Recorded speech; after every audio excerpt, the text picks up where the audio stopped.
Canadian rugby is one of the great mysteries of our sport. All of us love to talk about the struggles of the men's team or the incredible successes of the women's team. But the truth is that outside Canada, many of us don't really know the who, what, when, where's, and why's of the sport in this great nation. So to try and decode the mystery today, I'm joined by a journalist who sounds like that she has forgotten more about Canadian rugby than most of us will ever know. I am thrilled to be joined by journalist Karen Gasbarino. Karen, thank you so much for joining me. First question, have I said your surname right? Perfect. Thank you, Hugh. That's perfect. Brilliant, thank you. So first off, could you just introduce for our listeners, who are you? How long have you worked in covering Canadian rugby? What's kind of your background?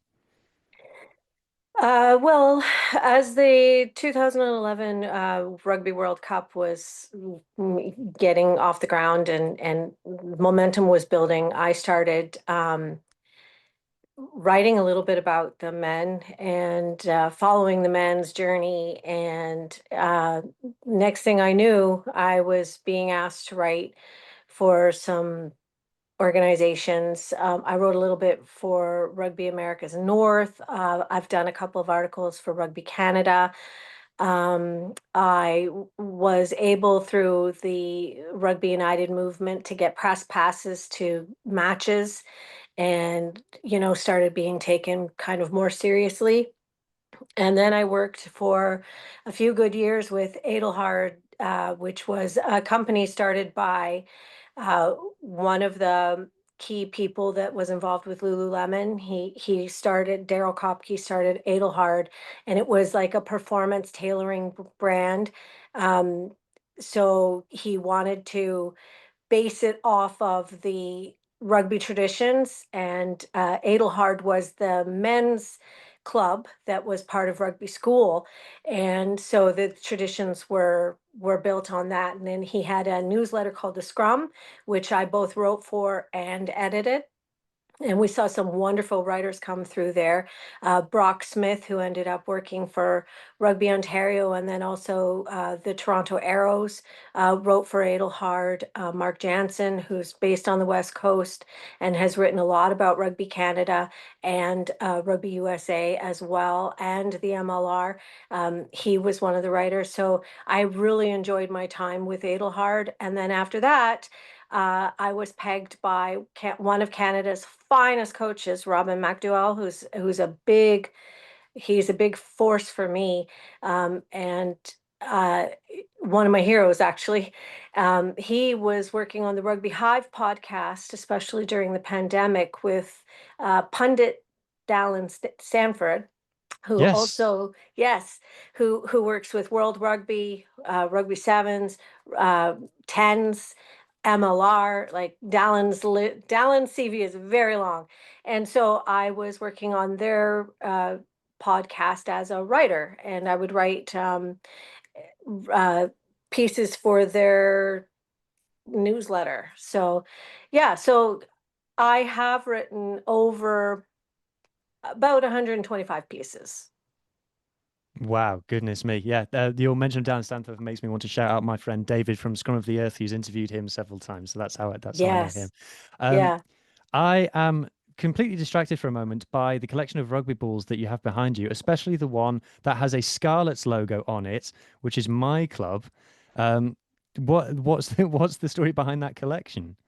Well, I had when I had my floors done, I had that shelf custom built for me because I had all these balls and I needed somewhere to put them. I mean, that's not even all of them. They're kind of spread throughout the house.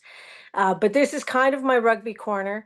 The kids and I joke about it because I am pretty much a museum unto myself.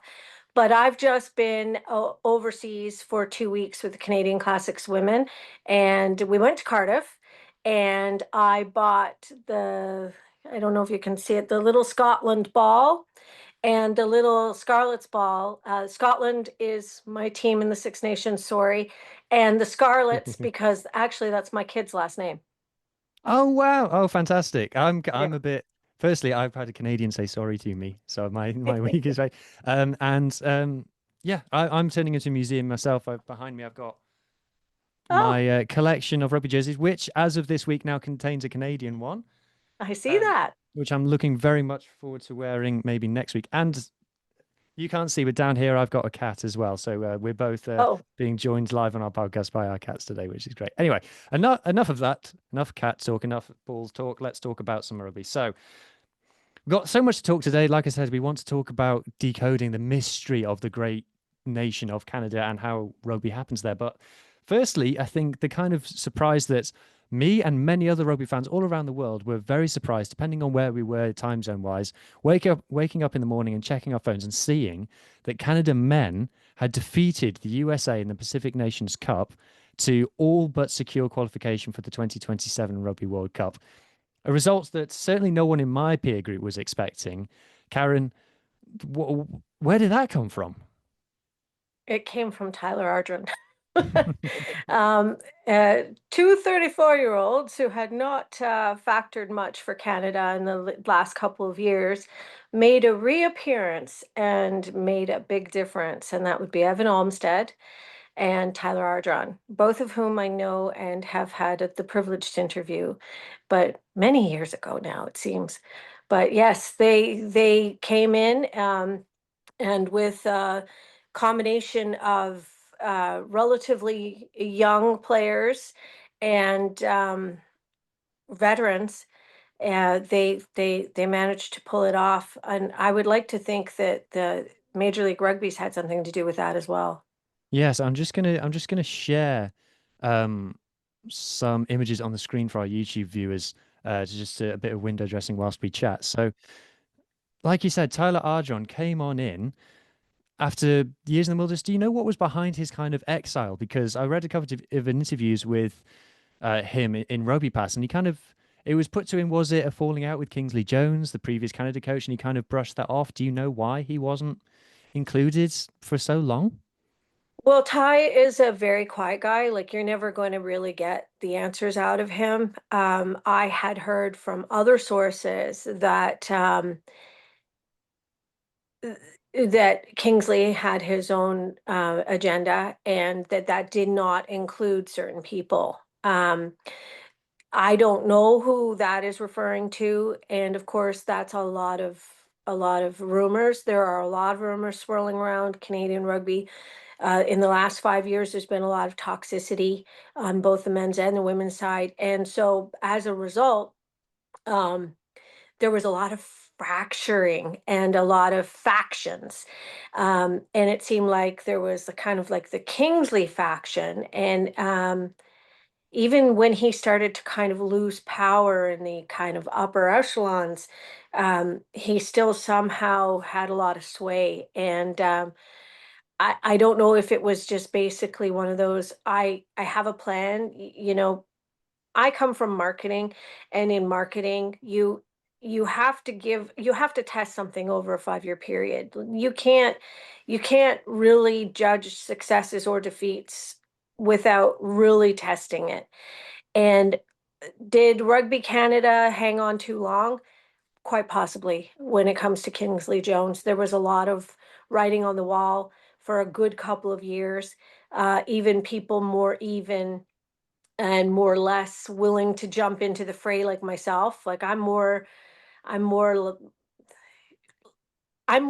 apt to say it's not one person's fault, that there's a problem across the board. I'm more apt to say that. Geography is a huge problem in this country. Huge. We'll get into that. And so I was kind of more leaning that way, even when others were saying, no, he's got to go. He's got to go. He's not helping club rugby. He's not helping MLR. He has his favorites. And I don't know if both Evan and Ty kind of fell out of favor. Uh, Certainly, both of them went to France. And uh, at one point, it seemed like maybe clubs wouldn't release them. And so all Ty will say is that it was like kind of a mutual thing. It was partly his own choice to step back. Probably part of that would be stress levels and mental health. And he also says that, you know, maybe there was some other stuff going on. I don't really know. So, Well, let's hope that that kind of era is behind us now, and getting that fantastic win over USA. As a Canadian, and this is kind of a kind of question that I always love to dig into. As a Canadian, how fun is it to beat the USA? um, without getting political, right now, it's especially fun. So, yeah, it's just, you know, they're all friends because they all play with each other. Lots of club traveling back and forth. Certainly Major League Rugby. So they all know each other quite well. But yeah, there's a lot of satisfaction. There's definitely a lot of satisfaction. I was so happy to see that win. So happy. It was a good laugh. It was a good laugh, and Canada's kind of one of the Um, I call it affectionately one of the hipster teams, and that's like you can act like you know a lot about rugby if you can talk about Canada and things, which is why I'm hoping to be very cool after I've finished speaking to you today. But yeah, just we know that Canada has a rich history. They made a World Cup quarterfinal in the 90s, so to see them hopefully start to get back to at least featuring at a World Cup, having missed the last one, is really exciting. But that's talking about the men. There's so much more than just that to speak about in Canadian rugby. So if we start the whole demystifying process, then, so if you could kind of describe to us how the kind of rugby pyramid works in Canadian rugby, like you've alluded to there, the geography of the place is absolutely. I don't think us in Europe can and really have an appreciation of how large some of these other places around the world are, and and you've got the whole British Columbia side of it and the Quebec side of it as well. So could you just kind of, I'm sure there's enough to fill a book, but just give us an overview of how you try and tie this whole landmass together. Okay, so it's very difficult because uh, so for a club in Newfoundland to travel to play clubs in Quebec, Ontario, Manitoba, Saskatchewan, Alberta, it's basically a tour. It's not just going to play a match, you're going on tour. And so going on tour obviously involves all of the things. It involves travel, it involves cash. And I mean, who has the cash? I mean, we're not the biggest sporting union in the country. We don't get a lot of federal grants, etc., because there's other sports that are much bigger here. Cough, cough, hockey. So, you know, we are the have-nots of sport. We are about 300 clubs, changes all the time. Some clubs come, some clubs go. The two biggest unions are Ontario and BC. They're also where the biggest amount of money is Ontario and BC. Um, there are clubs scattered throughout the country from BC all the way to Ontario, and then beyond that in the Maritimes.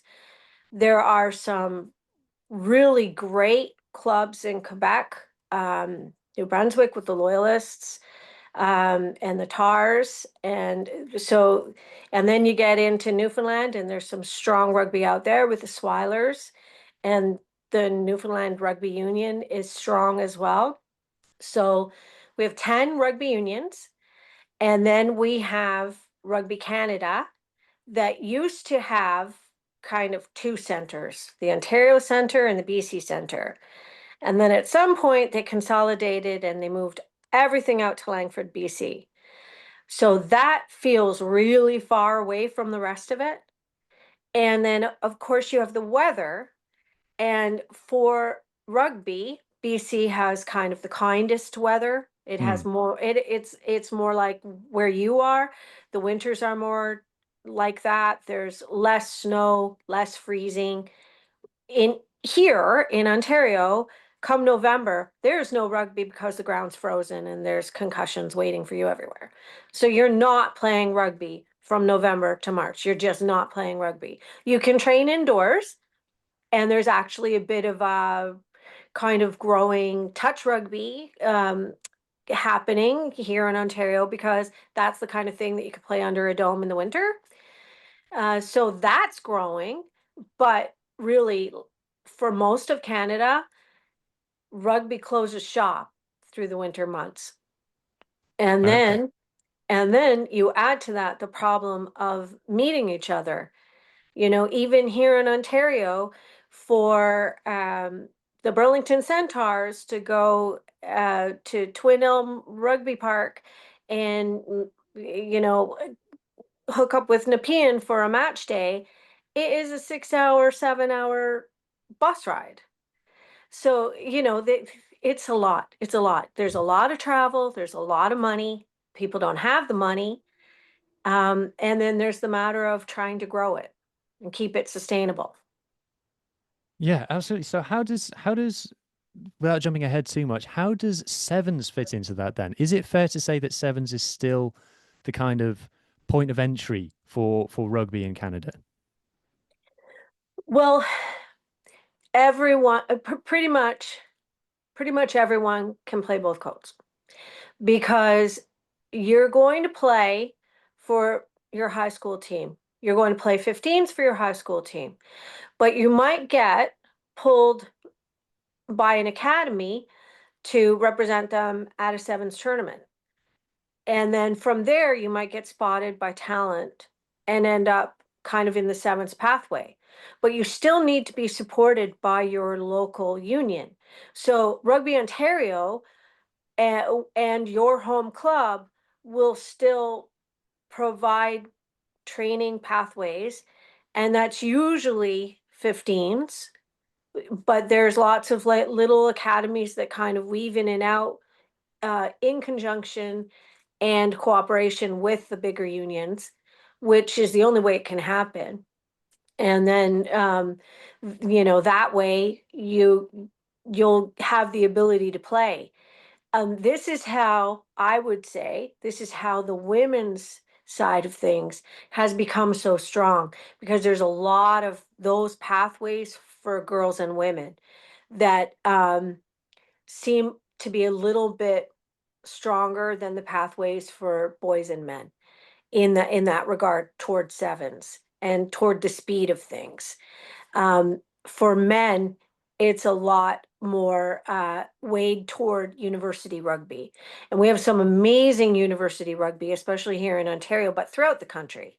Um, and so that's kind of the pathway. So the pathway for men tends toward 15s more so. Pathway for women tends toward sevens more so. Um, so you could argue that that's why men's rugby is kind of in the state it's in. Men's sevens has fallen behind, and they have a lot of work to do to kind of get themselves rebuilt and get themselves back in there, and competing again. And then at the same time, everyone knows how far in such a short amount of time, really, in the grander scheme of things. You alluded to the men qualifying for the quarterfinals in 1991, and they kind of stayed steady for a while, and then they just started dropping, dropping, dropping, and they've dropped like 12 places in 7, 8 years. So I mean, that's really disheartening to see. Mm. I- I've got so many questions to ask, but it's something that's popped into my head that I followed when it happened. I followed it incredibly closely with utter fascination, and then I was sad when it went away. Was Vancouver Highlanders, was this whole new club that came in, and they had a big kind of publication about how they had such a clear vision of what they wanted, and it was quite strange. It kind of came out of nowhere, and there was lots of theories of what people thought it might be. Did you know? Did you follow much of the Vancouver Highlanders story? What they tried to do? So there are key individuals in Canada that work really, really, really hard to m- make rugby viable and to put it on the lips of everyone, rather than have it just be something that expats know about, essentially. Um, so some of those individuals are out west, obviously, and they're very involved with boards out west, with clubs out west. Uh, some of us would consider those the have clubs, versus the Mm, have not clubs, because they just got, like I've already said, like the weather is favorable, and the history is strong for rugby out west. And then you have, um, here in Ontario, you had Bill Webb, who worked really hard to build rugby in Ontario and established the uh, the Toronto Arrows, um, absolutely. and and that they were really viable. They played in a final. We almost had the Shield one year, but the sad thing is that Bill became ill, and when Bill became ill, all of the people around the table in Toronto got together and said, how can what can we do? How can we keep this going? And at the end of the day, they realized that Bill had poured so much of himself into it that there was nobody. It couldn't happen. So the Toronto Arrows was shelved. I won't use the word folded because I'm a huge Toronto Arrows fan, and I don't want to say never. I want to say never, pardon me. I don't want to say never. Mm, um, so, and then, but from there, the culture that the Arrows was partially responsible for creating, you had two factions. You had the Highlander guys kind of out west, and then you had the Buccaneers guys kind of in the Halifax area with John Gillis, who actually is a doctor, has been a Rugby Canada doctor, and was one of the doctors with the Toronto Arrows. Also a really big rugby guy. So you had those two kind of teams pop up to really try and rebuild that east-west momentum and that sort of level of competition. And so the attempt was there. It's kind of like, continuing to try to start a car that stalls. Eventually, it's going to start, one hopes. mm. Yeah, absolutely one hope. So kind of talking about some of the things that you've mentioned there we've talked about the struggles of the men's team. We've talked about the rise and fall, hopefully temporary fall of the Arrows. And as we've kind of alluded to, rugby in Canada's had some difficult PR moments. I won't go into the depths of it, but as an example, when I was doing research on Canadian rugby a while ago, I went on Rugby Quebec website, and one of the first things that you see on the screen is lodge a complaint. Is one of the first links that you see there. Is it fair to say that rugby has a bit of a PR issue in Canada at the moment? Um, I would say rugby had a PR issue in from 2021 to 2023. Hmm. As we were approaching 2024, all you had were people who wanted to strengthen it, who didn't want, for the first time, they didn't want to sweep it under the carpet.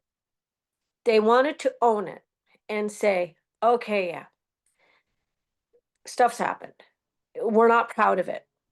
We're learning from it. Um, but now, can we all, as rugby people, agree that it's time to move on and that it's time to grow from it rather than get stuck in it? And we're not trying to say it didn't happen, but let's just evolve. And so I think you've had rugby people in Canada in the last year and a half that have worked darn hard to get past all of that. And credit to the players that have been involved with some of that. They're moving forward as well.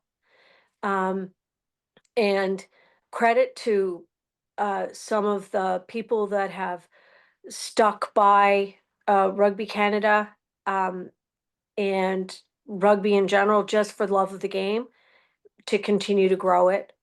Robin's a great example of that. Like, he says, yeah, all this stuff is happening, but there's still kids who want to play, and I'm going to provide the outlet for them to play, and that's the end of it. Like, I'm not going to get myself involved in that because I just want kids to play. That's the only way you're going to grow it. Um, and so I do agree that there was a PR problem, but I also agree that everyone, all the unions, everyone's trying to move past that. Okay. Thank you. That's a great answer. I really appreciate it. So before we move on to the next talking points, which is going to mostly focus on the incredible Canadian women at the Rugby World Cup that's currently happening as we record today, I just want to remind everybody that if you are enjoying the show that you are seeing so far, this is the start of season 3 of HG Rugby on YouTube. So if you do like it, consider giving the show a subscribe, maybe a like, maybe even sharing a link with a friend. I really appreciate it. I've also relaunched a channel membership, which you can now get for just 99 pence a month, which is the lowest price you can set it on YouTube. That just helps me cover the costs of making this show. I want to continue to bring more content to as many people as possible. And in doing that, the costs of making the show have gone up. So if you would like to support, you can give 99 pence a month. And that will also get you access to some exclusive videos that you won't find anywhere else. So huge thank you in advance. If you're listening on audio formats, please remember, share a link with a friend if you are enjoying it. Give us a 5-star review and keep listening. The more that you listen, the more it helps me out. So thank you very much. Okay, Karen, getting into the next topic then. So, Canada women. So, I say fantastic, I read a thought provoking document from World Rugby talking about the growth of the women's game. And in one of the many slides they had in that document, one of them talked about how in many tradition, I don't want to say traditional because America and Canada are a traditional rugby market, but in many of the sort of more established men's nations, rugby is seen as a men's sport and the women's sport secondary, for want of a better word. Whereas in North America, in Canada and the USA, it's kind of just rugby and there is no first and second between the men and the women. At least that's my interpretation. So how popular is rugby in Canada, and is it in relative terms more popular for women than for men? Okay, so that's a complicated question because that hasn't always been true.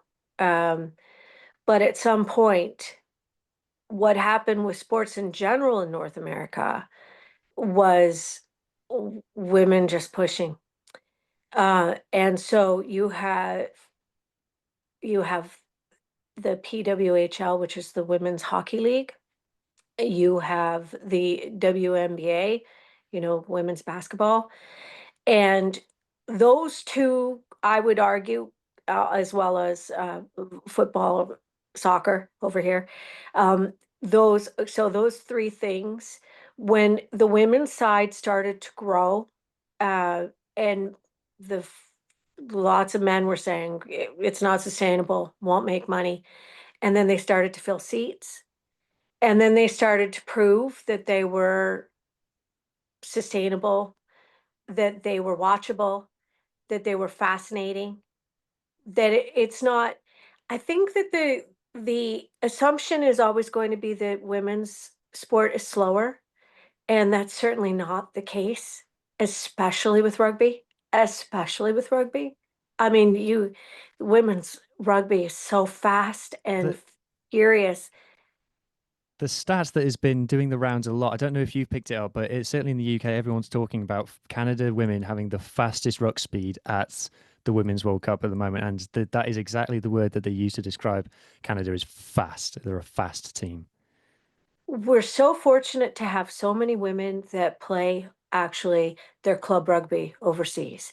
So many professional women who really know their stuff, who've been really coached well, bring all that knowledge to the greater good. And they're all incredible. You mentioned about the kind of coalescence between 15s and sevens. So you have a lot of sevens players who, I mean, speed is all they know. It's keep it moving. It's a hot potato. Just keep it moving. Olivia Apps, I mean, her hands. She threw one yesterday. I just was like, it's like a bullet coming from her. It's amazing to watch.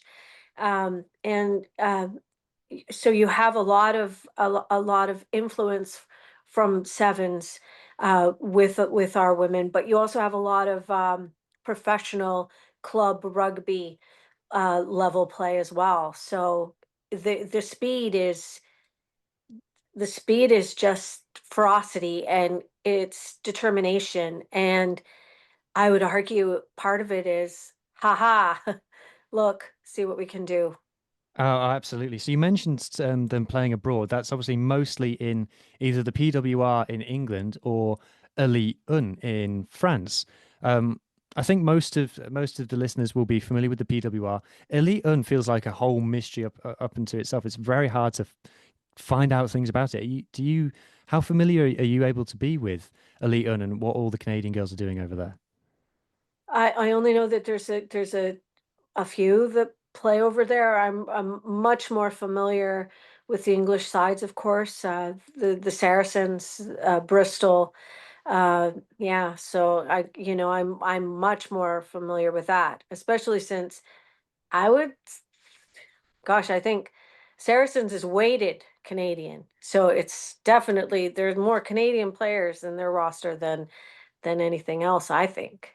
Well, that gives us a perfect excuse to talk about arguably the greatest rugby player in the world at the moment, Sophie de Goede. As a Canadian journalist, are you sick of talking about her? Are you like I can someone else be of interest now, or is this like no, we're so happy to have this superstar? Do you know we are so happy to have this superstar? She's rugby royalty, and she gets talked about so much that that I don't have to talk about her. I just have to basically kind of share what is being spoken about her because there's definitely a lot of press for Sophie.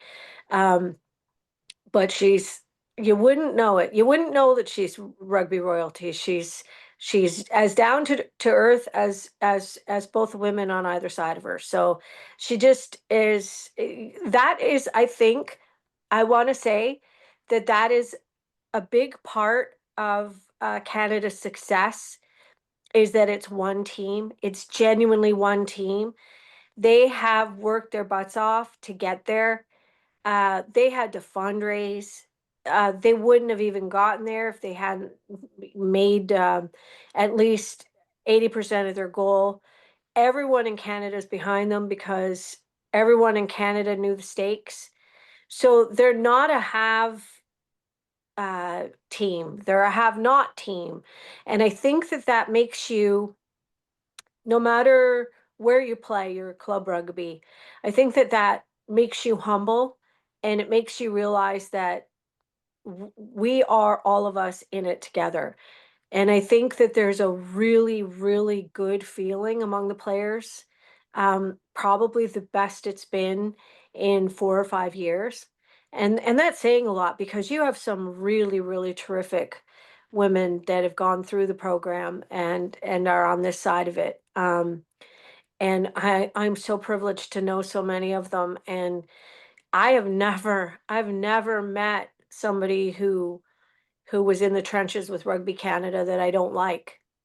So That's such a great way of explaining it. The into the trenches feeling, the kind of galvanize them. What you said before about the, haha, see, we can do it.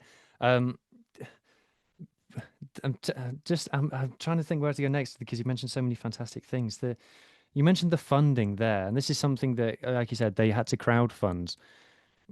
This is the thing that blows my mind about Canada women. Is one of the big myths that you'll sometimes see men on social media say is, oh, well, that's because Canada have put all their resources into the women's team and they're letting the men's team die to support the women's team. Like, no, that's not the case at all. I don't get it, Karen. I'll be honest with you. I don't understand how Canada women are this good. People keep want to go, it's because of this, or it's because of this. I can't find a reason. It's just magic, isn't it? it it is magic. It is magic. You have some women that have played rugby for since they were in grades 6, 7, and they're just fierce rugby players. You have some women who are just athletes who didn't really specialize in rugby until somebody came knocking and said, "Hey, why don't you specialize in rugby?" And then you have um, those kind of people who have evolved through rugby and are now coaching and playing, which gives you a different mindset once again. Karen Paquin's a great example of that, who, I don't think it is a mystery to anybody why she's my favorite player. Um, Karen is appearing in her fourth World Cup, and is 37 years old. And she's one of the people that kind of went away for a little while. She went back to Quebec, and she was coaching and is coaching and was growing the sport in that way. And then decided, hey, I feel fit. Let's go. Why don't we try this again? Yeah, and the talent of some of these players, we're watching a clip of Julia Shell here, who got not only Mm. the fastest but also the third fastest ever World Cup hat trick against Fiji. Um, just talented players, and it reminds me a lot, and I hope this comes across as a compliment. It reminds me a lot of some of the top French men's teams like Toulouse and Bordeaux, in that it's kind of, we have these incredible players. So all the game plan, I'm gonna say all the game plan, that's underselling it a lot, but that what we need to do is we need to get them in space, the ball in space with time, and then they'll just do incredible things because they're incredibly talented players. How much do you enjoy watching them at the moment? You're biased, but I'm going to allow you to be biased. Are they the best team to watch in the world? I would say they are. I would say, obviously, there are teams that we need to worry about. New Zealand, of course, England. Um, France is a little problematic, potentially. Um, Maybe even Australia. But uh, the space that Canada uses, when I've been watching a lot of rugby, obviously, because when we were overseas, I was live streaming all of our matches. So I was part of the kind of the on-field action. I was watching it very closely. And some of the skills that Canadian players have is geography. And maybe it's just inborn in us that we're a big nation with fewer players. So the field feels that much bigger to us, and we just use the space. Whereas you'll have a lot of teams, Fiji's an example, where they play tighter. And so they're not prepared when Canada goes wide. Uh, Wales wasn't prepared for it. When they went so wide and nobody expected that ball to fly as far as it did, and that gave Asia her opportunity. She had a run. She was, as Dallin likes to say, rounding parked cars, and then she got over the try line. So I think that's a really big part of it. Yeah, for sure, for sure. What have you made of Sophie de Goody's move to the second row? Well, I mean, this is the thing. Because club rugby is the way it is in Canada, you have to be very utilitarian. You have to be prepared to do all kinds of things. You can prop, and you can eight man, and you can everything in between. So a front pack person is a front pack person, with a couple of specialists there, obviously the hook, and to a greater extent, to a pretty big extent, also probably the eight man. But you have a lot of utilitarian players in there that can do it all. And then you have your backs, and your backs are pretty interchangeable as well, especially, the back three. They're People can hop out on the wing, whatever.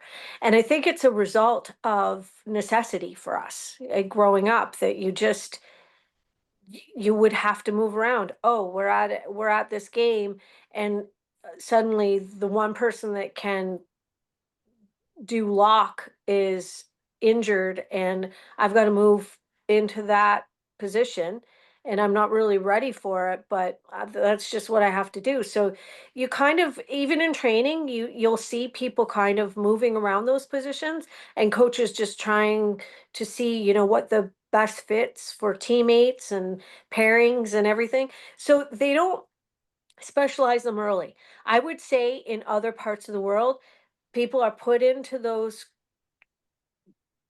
holes and that's where you fit and that's what you're going to be, and you don't really have the opportunity to kind of like play around with it a little bit, see where else you might have skill. And so Sophie's been moved around, uh probably because of her experience, her size, her speed, and also um her leadership. And she's just risen to it because growing up she would just play wherever she was put. Yeah. I've never heard anyone explain it like that before. Thank you. That's absolutely fascinating. So, yeah, let's talk about their chances this World Cup then. So, I think that no one's expecting them to not top the pool. I think everyone's expecting them to get through their quarter final as well. Um, so, I'm thinking back to their game against England in WXV1 last year, where at home in Canada they really tested England, and I felt that England really were almost offended by how much of a game that Canada gave them. Where do you see them being able to? I'm jumping ahead, assuming they're going to play England at some point. Where do you see them being able to get at what is statistically greatest team that rugby union has ever seen? Well, they're obviously going to have to be really strong in the scrum, and um, they're going to have to get control of their nerves very early because England will capitalize on that. And then if England capitalizes on the nerves and scores two or three tries on them, Canada will fall apart. So what they have to do is stay out of their own heads, play like that one team that fought so hard to get there, and come out of the gates strong and early. So that means that they're going to have to watch their handling errors. That means that they're going to have really strong scrums. And I mean, there's no problem with the tackles. I mean, Boom is there all day.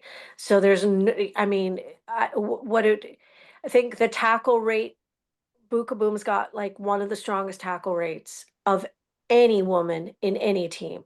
So obviously we've got that. We've got super strong leadership and lots of really strong voices on the pitch. Like you have to communicate. And that's what they've always said to the press, et cetera, is that they're strong communicators with one another. They don't go quiet. So as long as they're communicating, as long as they're watching their handling errors, as long as their scrum is strong, and as long as they've got those tackles going, then they just have to leave the rest up to the backs. Sounds easy when you put it like that. Do you believe it? Do you have the faith? Do you think that they're going to win the World Cup? And could you summarize for me just the impact that would have of this team that you said that's had such adversity to being world champions? Well, I think that one of one of the problems with World Rugby is that they reward teams obviously for doing really well. So I think that I shouldn't say that it's a problem. I shouldn't say that it's a problem, but certainly when the Canadian men started falling down in the ranks, more and more funding got pulled, and that's not going to help. So, they're falling down. They need a boost, but oh, we're not giving them a boost because they're falling down. So it's a little bit of a you get into a cycle, right? It's very cyclical. So with the Canadian women doing really well, capturing the hearts of everyone, and uh, quite possibly going to the final, that's going to help rugby in Canada in general from coast to coast. It's going to, I mean, already kids are like, oh, hey, I didn't know that our town has a rugby club. I didn't know that I could play rugby. And then, they join rugby. Um, my son's high school team basically canceled all the rugby programs except the women's. Maybe on the back of the women's success, they can pull in more men's teams again. So I think that if they were to win, I think that everyone would rally around them and everyone would say, see, I mean, there's strength here. Um, Obviously, Rugby Canada is not doing everything wrong. Obviously, the coaching system is not doing everything wrong. Obviously, the 10 rugby unions are not doing everything wrong. Um, I mean, certainly the pathways, like Robin's, working very hard with academies, particularly out in the prairies and the west coast, but working eastward. And then you have academies here like Upright, um, and some Toronto academies as well, and all of those things working to try and build it. I don't know if I've answered your question. I feel No, like you have. I'm. Yeah, it's yeah, absolutely. So, what a fascinating point about the idea of the women doing well at the World Cup, helping men's rugby. That's something that is is not something that people say. So, just finally on the Women's World Cup, just we are 2 rounds into it at time of recording. How are you enjoying it so far? There's been a lot of talk about the one-sided score lines, but on the other hand, last weekend we saw in particular 2 fantastic games, some much closer score lines. I've been to a game, I loved it. I'm going to more games this weekend. What are you making of it? Is it fair to say that this is the biggest World Cup so far? I am so happy to see, they've got stuff happening outside the stadiums. 42,000 fans for that opening. One can't talk about women's rugby. You cannot talk about women's rugby without crediting herself, Ilona Maher, with some of the popularity it's seeing. Some of those tickets are being sold because girls are saying to their mom, I've got to go. And when you talk about body positivity, I mean, she's the queen of it. And it's a lot, but uh, she's a brand, and she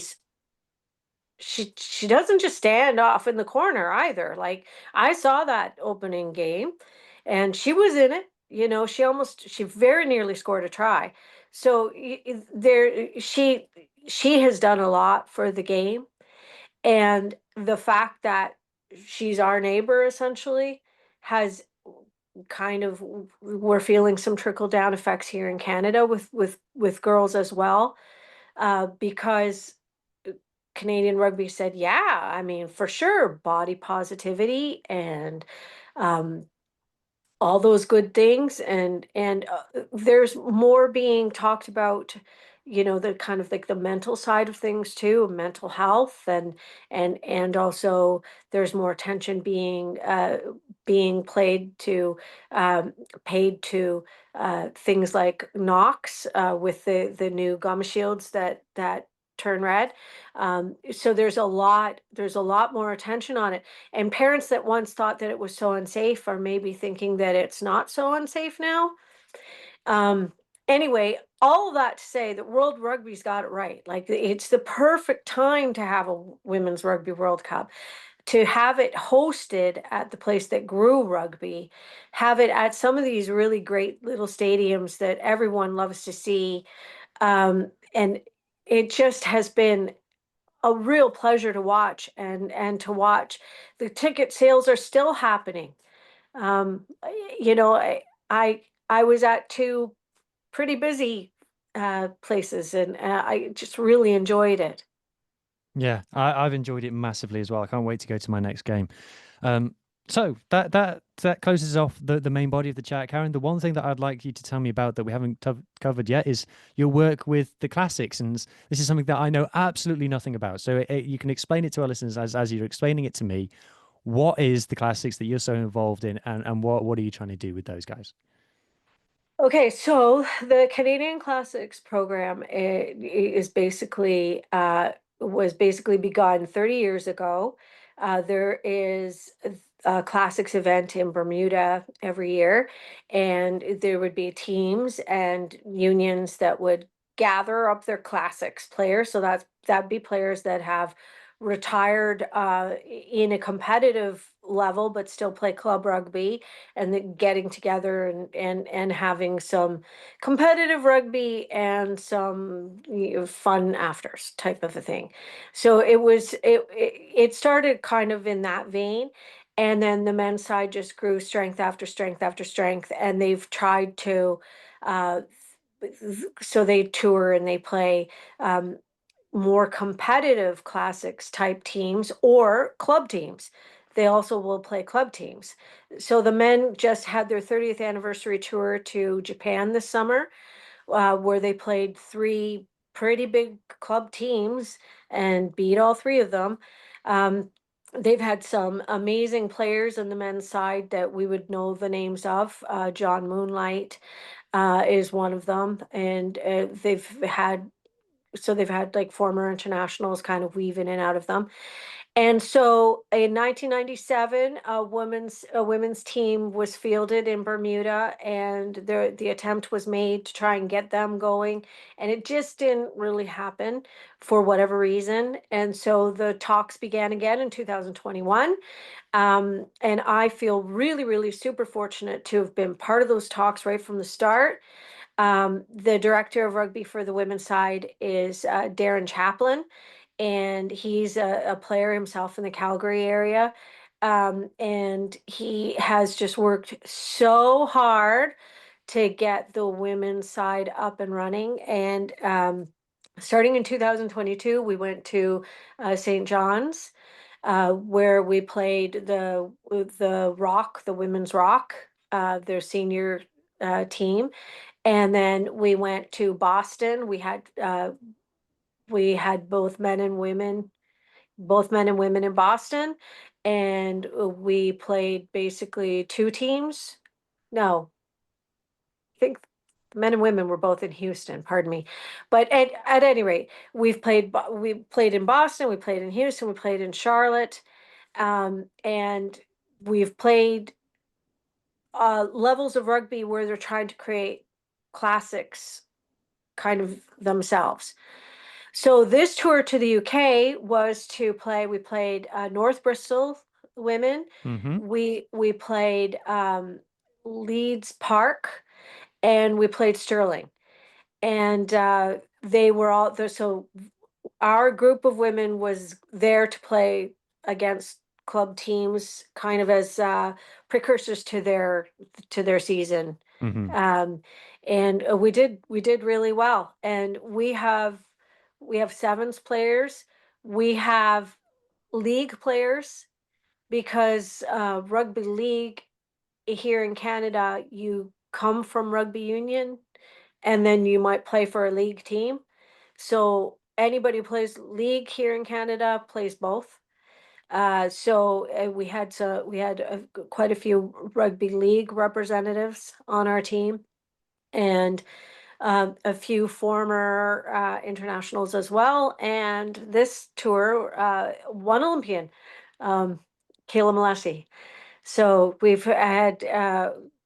we're so fortunate for women to answer the call, but really what we're really fortunate is that Darren Chaplin is there, continuing to push it and grow it and get more eyes on it, because we're actually really good. It sounds like it. It sounds fantastic. It sounds like so much fun. If you ever down in somewhere that I might be able to get to again, now I'll make sure to come down and have a look. So, thank you so much, Karen, for spending some time to speak to me today. I really appreciate it. I've learned tons. I hope people who have tuned in have learned something as well. If you've listened all the way to the end, congratulations. Please leave a comment saying I listened all the way to the end. Subscribe if you haven't already. And Karen, I'd love to speak to you again sometime. Thank you so much, and just I hope that everybody enjoys watching the rest of the rugby, and I hope that everybody's team wins. Thank you so much. Thank you so much, Hugh. Go Canada.